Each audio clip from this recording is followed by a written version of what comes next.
workforce currently faces a combination of record high prices and escalating. She made history just a day ago. Nora Vargas was unanimously elected to serve as the next chairwoman of the County Board of Supervisors. She's the first Latina, first immigrant, and first woman of color ever elected to this position. And she's joining us now right here on the floor. First of all, congratulations, Chairwoman, on getting this role. Thank you. Thank you. I'm thrilled. I'm excited.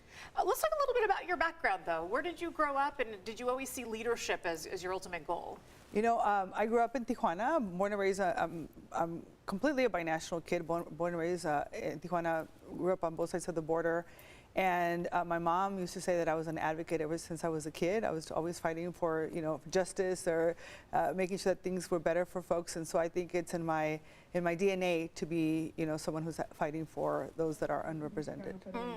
I love it when moms sort of instill that in a child instead of saying, you're bossy, or you do this, you that. They say, you're born to be a leader. Yes, and yes, here yes. you are.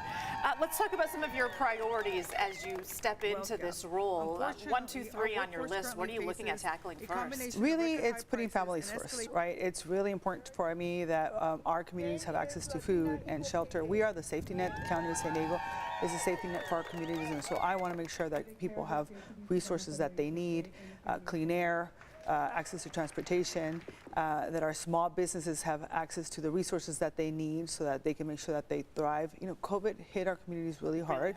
County of San Diego, so we're going to do everything that we can to focus on economic prosperity, which includes childcare as well. And so there's a lot of work for us to get done, and I'm thrilled about the board really working in unison to really move the region forward. Let's talk about the homelessness issue here in San Diego, and I'm going to rephrase. I'm going to call it a crisis, and I think we can both be in agreement on that.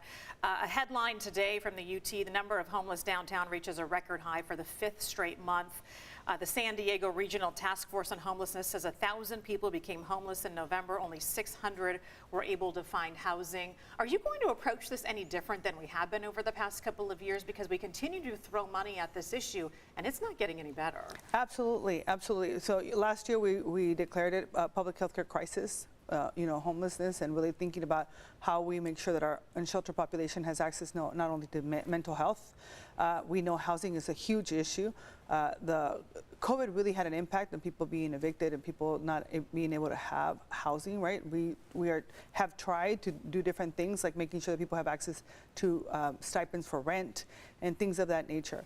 But the reality is that only by working together with the 18 cities and unincorporated areas and really thinking of outside the box to make sure that we are addressing this issue is the only way we're going to do that. And so it's the first time that the County of San Diego has taken such a big role when it comes to addressing homelessness, and we're doing it in partnership with the counties, the different cities. When we see homeless people downtown San Diego, and it really is in all parts of the county along our streets, there can be one sector of homeless and then another that we don't see sort of behind the scenes. They may be going from couch to couch or living out of their cars.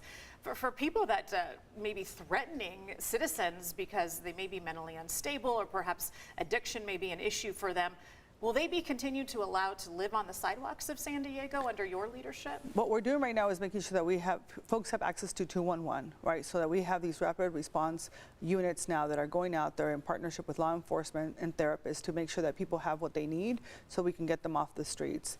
We are now making sure that we have actual places where people can go when they are in these mental states. And so we're going to do everything we can to do something differently. Our law enforcement folks have taken the brunt of a lot of this, and so we have to do everything we can to work with them closely so that social workers can be their partners in this process, and we can make sure that we are taking care of the people who need it the most.